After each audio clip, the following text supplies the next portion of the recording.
Hey guys and gals on YouTube, how y'all doing? Dave Boyd here. Actually do have some hair left.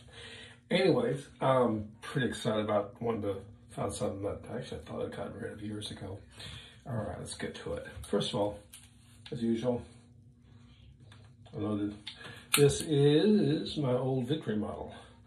The barrel's been chopped off. It is a 38 Smith & Wesson or 38-200 if you prefer, which is a British version, or made for the British. They're still short, 38. It's not 38 special. This is missing the lanyard. It was removed, and there is the V for Victory. Anyways, Parkerized finish. These were made as contract guns World War II. This one of the barrels cut off and shortened. That was for used by German police then, and it is also marked. Also, it does still have some remains of the property of the U.S. government up here. And this is a gun I used to target shoot with when I had longer hair and no facial hair, probably. Anyways, okay. This did question. A person did ask me about this.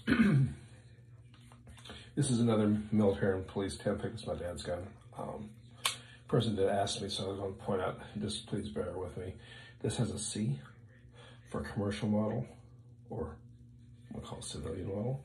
V was for Victory, and otherwise, they're kissing cousins. I mean, they are. This is a side modified side here. Oh, hey, here's one. That's unloaded. This is a M&P 10 from back in the day. Got the short, very short barrel. True snubby, but got the big old grips, square grips. And you'll see the C designation again. Rather short serial number, Marcus registration, or Smith & Wesson logo. And this one is a 38 special. The U.S. guns, by the way, before I forget too far ahead of myself, of the Victory models, if you see a U.S. model, I believe the barrel should be 4 inches long, which is longer than this one, and it'll be chambered in 38 special. British ones were, drum roll please, British models were 5-inch barrels. Little skinny barrel. And this is the British one. Oh, look at the lanyard. Now this gun's seen some days. I mean, you can see a little bit of chipped wood here, so she's seen better days. You can see a little bit of banging on a little bit where this old little parkerizing is gone. You can see cylinder impacts here.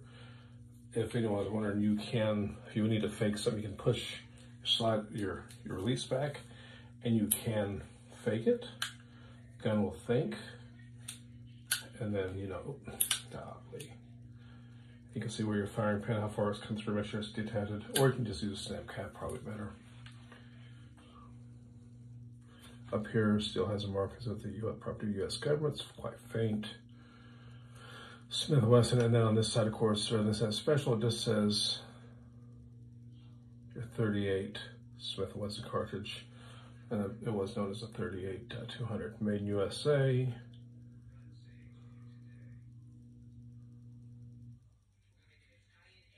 Here's your cartouche marks there. There's a little arrow mark too, and laser. So there's your lanyard, and so basically you can see this side by side. That's probably not helping anybody, is it? Do it this way. And if you look, you'll see the screw holes and everything's about the same. Serial numbers.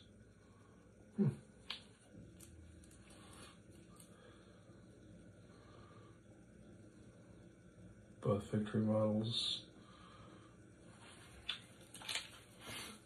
There you have it. Anyways, been really wanting to get them, I don't have a U.S. model, which is weird, kind of interesting. Somewhere at my mom and dad's, I got an old, I used to call it my heater.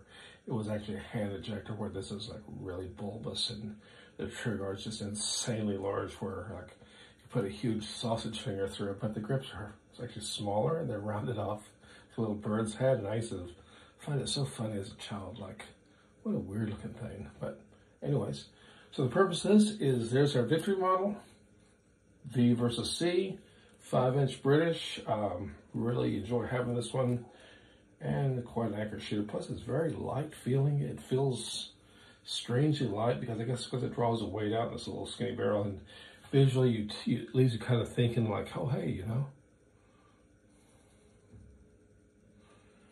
If you wonder what I'm looking at a weird marking here, which this gun does not have.